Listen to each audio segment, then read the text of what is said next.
Bismillahirrahmanirrahim. Assalamualaikum warahmatullahi wabarakatuh. Alhamdulillahirabbil alamin wa bihi nasta'in ala umurid dunya waddin. Assalatu wassalamu ala asyrafil anbiya'i wal mursalin sayyidina wa maulana Muhammadin wa ala alihi wa sahbihi ajma'in wa ba'du. Seluruh pemirsa Gontor TV yang berbahagia, pada kesempatan kali ini sepatutnya kita senantiasa memanjatkan puji syukur kehadirat Allah karena rahmat dan nikmatnya yang senantiasa tercurahkan kepada kita semuanya. Salawat dan salam mudah-mudahan senantiasa diberikan kepada Nabi kita Muhammad SAW, teladan utama umat manusia dalam kehidupan untuk menggapai kebahagiaan dan keselamatan dunia hingga akhirat. Pada kesempatan kali ini kami mencoba untuk menyampaikan sebuah renungan singkat tentang aktivitas yang setiap saat kita lakukan. Setiap saat kita mendengar azan, ada panggilan yang sangat istimewa diberikan oleh Allah kepada kita. Karena hakikat azan adalah seruan dari Allah Subhanahu wa Ta'ala untuk kita semuanya. Kita mendengar kalimat hayya 'alas shalah, kemudian dilanjutkan dengan hayya 'alal falah, yang artinya mari kerjakan salat, mari menuju kemenangan. Para pemirsa Gontor TV yang berbahagia, kalau kita renungkan, hakikat daripada seruan salat adalah seruan menuju kemenangan. Sekarang mari kita melihat bagaimana respon kita untuk memenuhi seruan menuju kemenangan. Apakah kita bersegera memenuhi seruan Allah menuju kemenangan? Ataukah kita bermalas-malasan, kita suka menunda-nunda waktu? Itu adalah cermin sejauh mana sebenarnya kita ini mendambakan kemenangan.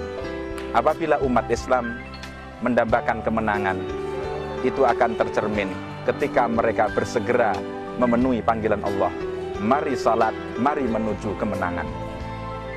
Sebenarnya sudah sangat jelas sekali dalam surat Al-Mu'minun digambarkan di sana bahwa orang-orang yang beriman, yang beruntung, yang mendapatkan kemenangan adalah mereka yang khusyuk dalam sholatnya, mereka yang senantiasa memelihara waktu-waktu sholatnya.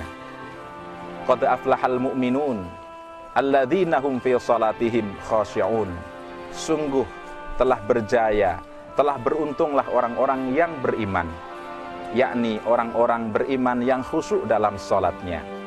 Kemudian rangkaian-rangkaian dari ayat ini ditutup dengan walladzina hum ala sholawatihim yuhafidun, yakni orang-orang yang senantiasa memelihara sholatnya, menjaga waktunya, melaksanakan dengan penuh kekhusyuan. Ini adalah kata kunci pertama apabila kita semuanya mendambakan, mengharapkan kemenangan untuk kehidupan pribadi kita, ataupun keluarga kita, ataupun masyarakat kita. Marilah kita menjadi generasi penegak sholat. Mari kita bangun keluarga kita menjadi keluarga yang menegakkan sholat. Mari kita bangun umat dan masyarakat kita menjadi umat dan masyarakat yang mencintai dan menegakkan sholat. Itulah syarat utama dan pertama untuk mendapatkan kemenangan yang dijanjikan oleh Allah Subhanahu wa Ta'ala. Sebaliknya, manakala kita masih enggan untuk menunaikan sholat, untuk berjamaah, untuk menjadi generasi penegak sholat, maka kemenangan hanya merupakan utopia, angan-angan yang jauh untuk bisa digapai dan direalisasikan. Para pemirsa Gontor TV yang berbahagia, tentu saja sholat yang diharapkan dalam ayat ini adalah sholat yang ditegakkan. Dalam surat Al-Ankabut ayat 46, Allah berjanji bahwa siapapun yang menegakkan sholat dengan benar, maka akhlaknya pun dijamin akan baik. Wa aqimis sholata innas sholata tanha 'anil fahsya'i wal munkar. Dan tegakkanlah sholat, karena sesungguhnya sholat itu mampu mencegah dari perbuatan keji dan mungkar. Kadang kita bertanya, kalau demikian ayatnya, mengapa fakta di lapangan menunjukkan masih banyak orang-orang yang kelihatannya sudah mengerjakan sholat, tetapi faktanya dan kenyataannya akhlak mereka belum menjadi akhlak yang mulia. Mereka masih terbiasa melakukan dosa dan kemaksiatan. Bahkan mereka masih berani melakukan korupsi, merusak kekayaan negara dan lain sebagainya. Maka sejauh mana pengaruh sholat yang disebutkan dalam ayat ini sebagai memperbaiki akhlak yang luhur dan mulia? Hadirin, para pemirsa Gontor TV yang berbahagia, sebenarnya jawabannya sudah jelas. Dalam ayat disebutkan, wa aqimis sholata innas sholata tanha 'anil fahsya'i wal munkar, dan tegakkanlah salat, karena sesungguhnya salat yang ditegakkanlah yang mampu mencegah dari perbuatan keji dan mungkar. Ayat ini memberikan jawaban bahwa salat yang menjamin perbaikan akhlak yang luhur dan mulia adalah salat yang ditegakkan, bukan sekedar salat yang dilakukan. Dalam Al-Quran beberapa kali disebut kalimat musallin atau yusallun. Kalimat sekedar yang artinya sekedar mengerjakan salat ini untuk orang-orang munafik kebanyakan disebutkan.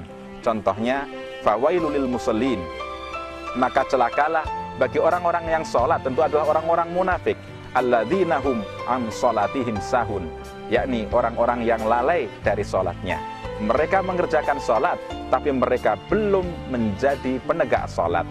Sungguh sangat sedikit orang yang mengerjakan sholat dibanding orang yang tidak mengerjakan sholat, tapi lebih sedikit lagi mereka yang menjadi penegak sholat. Bagaimana kita termasuk generasi yang menegakkan sholat, yang termasuk muqiminas sholat? Yang pertama hendaknya, mari kita perbaiki sholat kita. Apakah sholat kita sudah seperti sholat Nabi kita yang mulia? Karena Nabi kita pernah bersabda, "Shollu kama ra'aitumuni usolli." Sholatlah kalian sebagaimana kalian melihat aku sholat. Apakah gerakan kita, bacaan kita sudah persis seperti yang diajarkan oleh Nabi kita Muhammad Sallallahu Alaihi Wasallam? Kalau kita sudah belajar memperbaiki kaifiyat bacaan dan gerakan kita ketika sholat, selanjutnya mari kita tingkatkan, apakah kita sudah mampu khusyuk dalam mengerjakan sholat? Khusyuk dalam sholat bisa dicerminkan dengan kehadiran hati kita ketika sholat. Bukan orang yang sholat sambil lalai.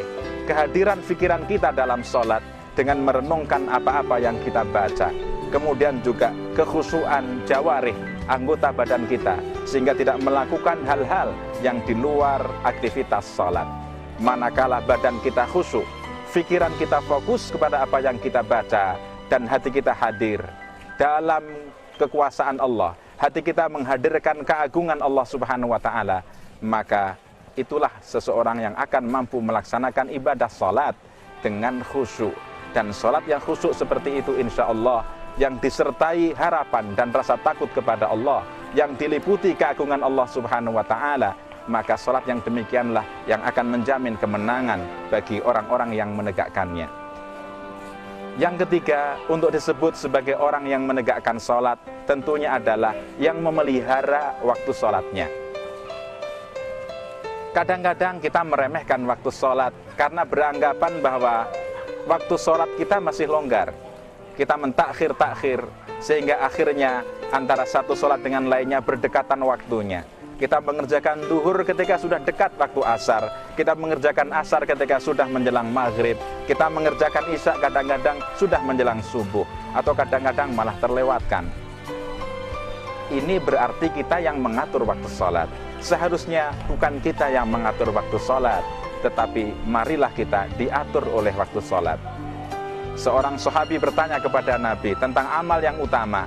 Ayu amalin afdal? Nabi kita yang mulia menjawab, as-sholatu ala waktiha.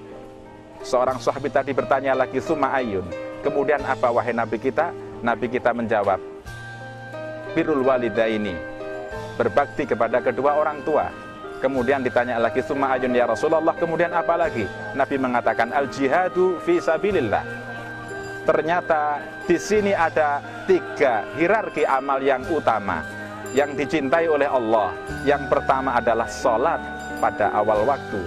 Yang kedua baru berbakti kepada orang tua. Dan yang ketiga baru berjihad di jalan Allah.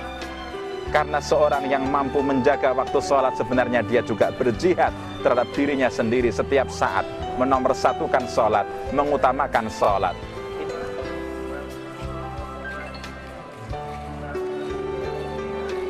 Pemirsa Gontor TV yang berbahagia, selanjutnya agar kita termasuk mereka yang menegakkan sholat, setelah kita mencoba untuk sholat sesuai dengan kaifiat yang diajarkan oleh Nabi kita, hendaknya kita menjaga kekhusyuan kita dalam sholat, dan yang ketiga memelihara waktu-waktu sholat.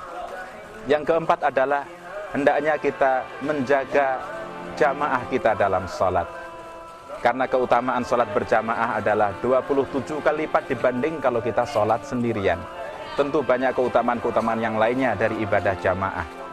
Untuk itu kita mari mencoba untuk menumbuhkan kesemangatan kita menjadi penegak sholat melalui 4 tahapan tadi. Ada beberapa kiat untuk merangsang dan mensupport kita agar suka menunaikan ibadah sholat. Pada hakikatnya sholat mempunyai kenikmatan yang luar biasa, tapi tidak semua orang mampu menikmati indahnya dan nikmatnya sholat atau manisnya sholat. Bagaimana kenikmatan sholat itu? Digambarkan oleh para ulama bahwa sholat itu hakikatnya seperti sebuah makdubah, sebuah jamuan yang istimewa. Kita gambarkan sebuah jamuan yang besar, berbagai macam makanan ada di sana, dan masing-masing makanan mempunyai cita rasa yang berbeda antara satu dengan yang lainnya. Dalam sholat ada tilawah, dalam sholat ada qiyam, dalam sholat ada tasbih, dalam sholat ada takbir, dalam sholat ada tahmid, ada tahlil, ada tasyahud, ada tahiyat, ada munajat. Dalam sholat ada istighfar dan taubat, yang masing-masing mempunyai cita rasa yang berbeda-beda. Seseorang ketika mampu menikmati sholat, dalam waktu takbir dia akan merasakan kenikmatan yang luar biasa. Ketika qiyam dan membaca serta tilawah, dia juga mempunyai cita rasa kenikmatan yang juga istimewa. Demikian pula ketika ruku, ketika sujud, yang merupakan puncak dari kenikmatan dari ibadah sholat yang dia lakukan. Kenikmatan-kenikmatan sholat ini sangat istimewa. Untuk itu hendaknya kita mencoba untuk bisa merasakan kenikmatan-kenikmatan dari ibadah sholat yang kita lakukan. Kalau seorang sudah merasakan nikmatnya ibadah sholat, maka sholat 5 waktu dirasa kurang, maka dia akan rajin mengerjakan sholat rawatib, sholat qobliyah dan sholat ba'diyah. Itu pun masih terasa kurang, sehingga dia akan perlu menambah lagi dengan sholat-sholat sunnah yang lain, semacam sholat duha, sholat malam dengan witirnya, dan lain sebagainya. Semua itu dia lakukan karena dia merasakan manisnya, indahnya, dan nikmatnya sholat.